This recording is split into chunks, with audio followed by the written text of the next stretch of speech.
everyone, and welcome to Stan the Wine Man TV. I'm your host, Stan Rattan, and this is the Blue Collar Wine Show, where I try to help you spend your wine dollars wisely. Yes, we're doing pink today. I've done pink episodes, but you know, with the weather being great and everything going down now, I'll have to tell you right off the bat, I drink pink year-round. I love it. It's great with a lot of different things. Come Thanksgiving, we'll do a pink episode because, you know, you're talking about ham, turkey, all that. Pink is actually a really good matchup for those things. I think rosé has become one of those wines. Actually, it's caught on fire in my store. Finally caught on fire during the 4th of July weekend. Man, we could not keep rosé in the stacks. I mean, I had 2 or 3 stacks of rosé disappear just like that. There's still people who are resistant to it. They don't understand it. They think of white Zinfandel. They think it's going to be sweet. They just don't get it. And, you know, I understand that. But, you know, reach out. Try something new. Try a rosé. They're a great bottle of wine. Especially on a hot summer day, I have to say, even though I drink rosé year-round, to sit outside and barbecue steaks and drink a rosé, I don't think there's anything better than that. It is just a wonderful thing. So we're doing rosé from actually 3 different areas of France. And, you know, now, I mean, everybody's jumping on the rosé bandwagon. And just a little bit about rosé. Some wineries make straight up rosé. In other words, they press the juice, they leave it on the skins just long enough to get it the pink color that they need. Then they bottle it, they ferment it, bottle it. And that's what they do with the grapes. That's all they do with those grapes is make rosé. A lot of wineries will bleed off some of the juice, make rosé, and then they bleed it off, and then they make their wine that they're going to make. Perhaps they're doing a Cinsault rosé. They will ferment some of the juice to pink, take it off the skins, then the rest of the wine they ferment to make a Cinsault. And they get a more concentrated wine. They get more bang for their buck. A lot of wineries like to do that. And you get a good rosé. But some wineries are actually dedicated to just making a rosé. Doesn't make it better necessarily, but that's their focus.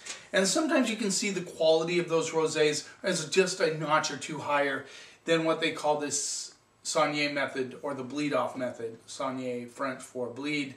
They bleed off some of the juice to make pink wine. So either way is fine. I mean, you know, rosé is good as long as it's made well and they use the right grapes. And that is subjective.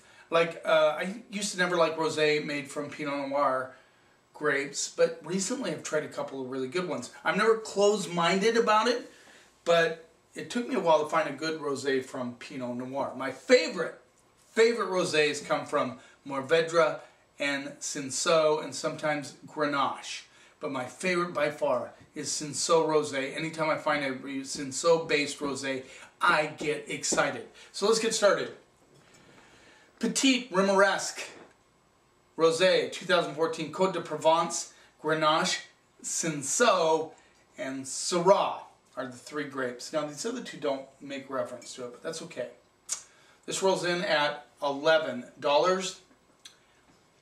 And as you can see on the front, it is a sample from Noble Wines. I love it when they write it on the front like that. That's okay. You know, most of these episodes I am provided samples from vendors trying to sell me wine, so I use them on my YouTube channel. Might as well. Like the Signon makes. I just lost a word. Like the bleed-off method, Saunier method.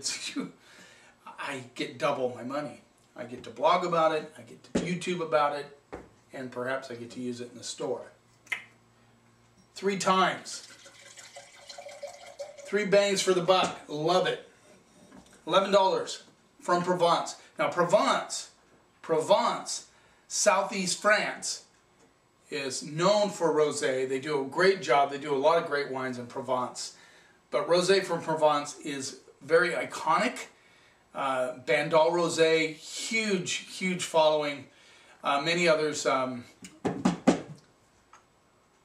Domainot does a really good rosé from there. There's a bunch of them. Anyway, let's see what we get on the nose. Strawberries all day, a little bit of watermelon. Herbe de Provence, you get a little bit of those herbs that come from the Provence region. Get just a hint of bubble gum, like bazooka bubble gum. Let's see what we get on the palate.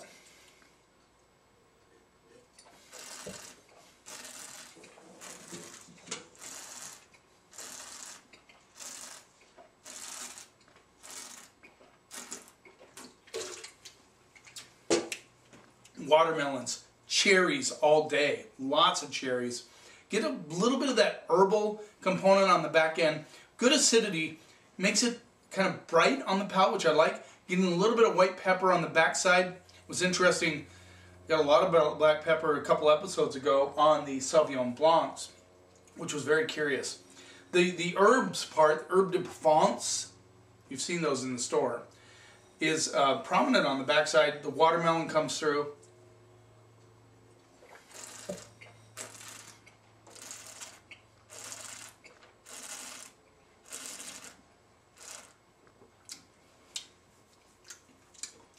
This is a nice little rosé for 11 bucks.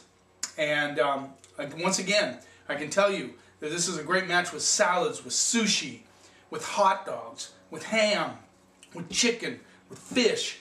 Rosé is beautiful. Beautiful wine, beautiful matchup with food, beautiful on warm summer day, beautiful to just drink by itself. If you haven't gotten on the rosé bandwagon, you might want to try, and for 11 bucks you can get a really nice rosé. This is gorgeous.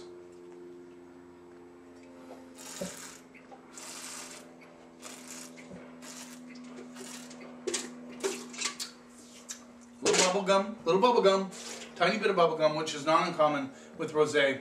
And this roll, I'm going to go with B on this one. I really like it. Let's move on. Domaine Saint Eugenie. Eugenie? 2014 Corbieres Rosé. This rolls in at $11 once again. Corbieres is just below, it's in the Languedoc region of France, just below the Rhone Valley, right up against the Pyrenees Mountains. This does not tell me what is in it. Always disappointed when they do that. But our boys across the pond are famous for that. It says, food and wine harmony, grilled lamb, beef, and fish. Interesting. I like that. Little grilled lamb, beef, and fish with the rosé. How many of you have pulled out a rosé when you're having a hamburger or making lamb? Let's see what we get on the nose.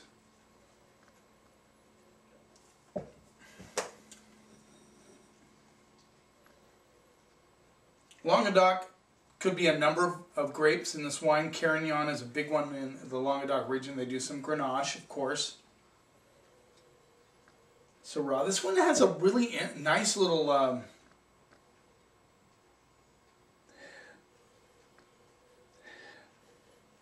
flower element, almost like carnations. Something hit me right off the bat and I just can't grab it. I can't grab it. This is where I wish sometimes I had a cameraman, because I say, hey, can you smell this? I know my son helped me a little bit. He'll probably help me this coming winter. But it's nice to have somebody else smell it. They just can, sometimes they can hit the nail on the head. I'm getting a little carnation, kind of red flower thing going on. I get a little watermelon rind. You know that smell? When you chew it down to the rind? Now when I was a kid, I used to love, actually that's exactly what I'm getting. Watermelon and watermelon rind with a little bit of carnation going on. I like that. When I was a kid, I used to love to chew into the rind just a little bit, underneath the watermelon. Like that. Yeah, big time watermelon rind. Just a hint of strawberries and cherries. Let's see what we get on the palate.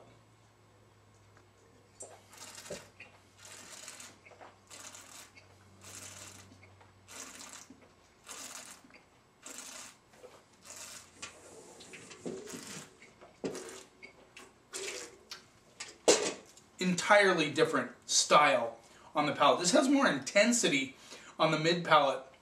A really strong beam of cherry pit and watermelon rind and I get a lot of like rose petal on this one, which is quite interesting. Bigger acid on this wine, big time, really drives the fruit.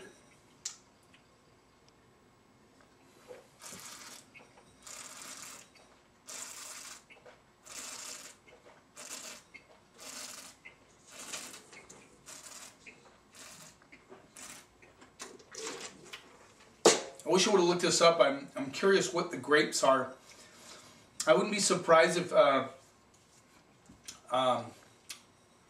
Carignan is one of them.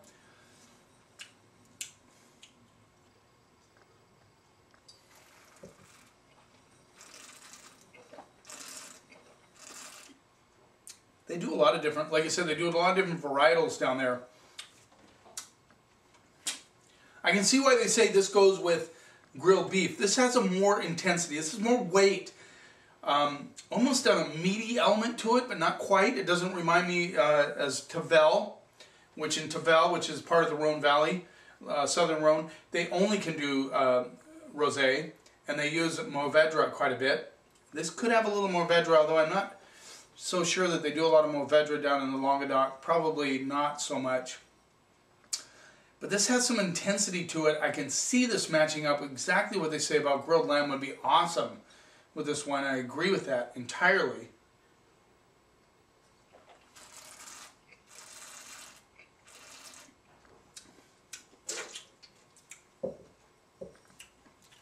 That is a really good rosé. I like the first one, but this one, and the color, you know, a lot of people go by color. They like the salmon color, and let me see if I can just do a quick zoom up here. Just give you a little picture of the color. They're a little different. The one from Corbieres is just slightly darker than the one from Provence. Some people just go by color. I'm not necessarily sold on color. I think it's cool when you get a really salmon color like the one from Provence. This is a good rosé. I'm going to go B+ on that. I think that's an excellent rosé. Let's move on. B+. That was really good. I like the intensity of that one.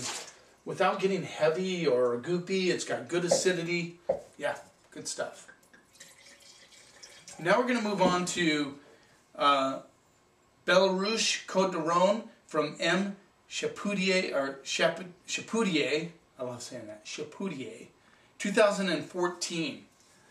This rolls in anywhere between $12 and $13. It's from the Rhone Valley, so you are getting more than likely Syrah and Grenache. I can't read the writing on the back. Anyway, let's see what we get on the nose.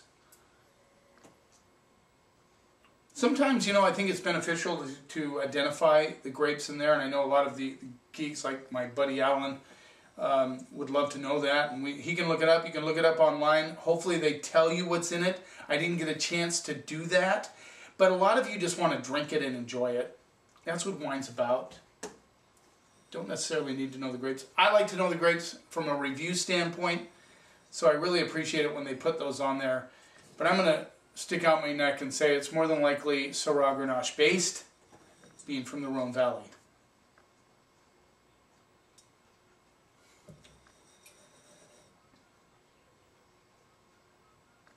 This is definitely more perfumed on the nose than the other two.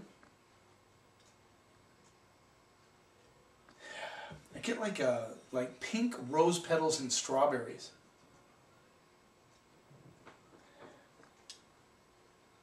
A little bit of wet stone coming through.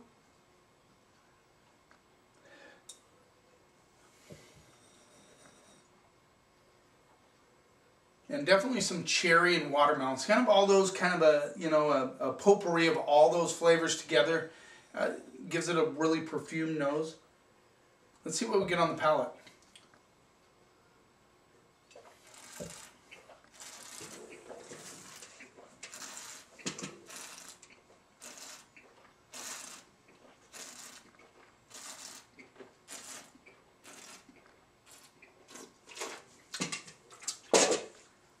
It's kind of fun.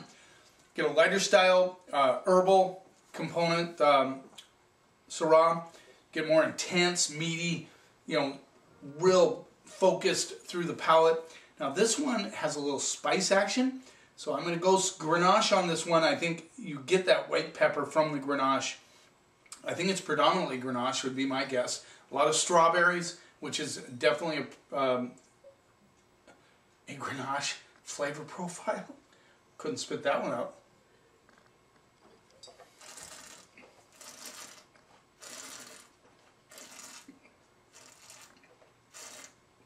Good balance. Nice full mid palate. It never goes fruity, but it has those kind of strawberry, cherry, watermelon elements to it. That definitely spicy, which I like. I like that about this wine. Nice acidity, dry finish, good balance. Wow.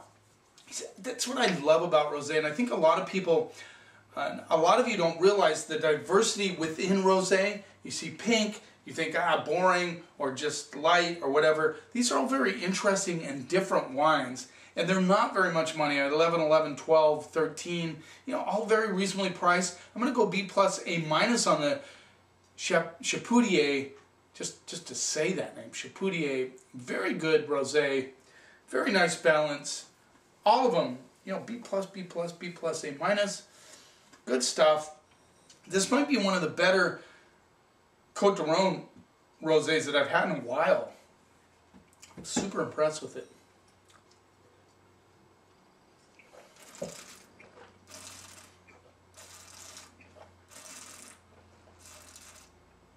Yeah, nice and dry, but fruit, good fruit. Once again, I can see that with hamburgers, I can see that with chicken, I can see that with fish, I can see that with mussels. I'd love to saute my mussels in, I might do that tonight. Get a little mussels, saute them in the rosé. Have you ever tried that? Good idea. Thanks for watching. Hopefully you try rosé. Hopefully you get on the bandwagon of rosé, understand its value, not only just as a deck wine where you can sit out and drink it on a warm day, but it's versatility with food. Really, it is a very versatile, very valuable wine with food. Hopefully your local wine shop stocks it year-round, like I do, because it is very good to have with a lot of the holiday meals. You know, Christmas ham rosé, turkey rosé. Just make sure when you do it with turkey, you want a little more fruit on it. You don't want to dry out your mouth any more than it needs to be. If you're doing some baked chicken, if you're doing a casserole, scallops would be wonderful with this one. Anyway, recognize that. Remember, wine is not a mystery. It is just fermented grape juice. Drink it. Enjoy it. Try, but always be willing to try new things. Try rosé. Give it a try. But don't just try one and say, I don't like it. Try other ones. See where they go. See if you can find one you like. If not, that's fine. You don't have to like rosé. Never let anybody tell you what you should or shouldn't like. And if you do that together, you and I can take the snob out of wine.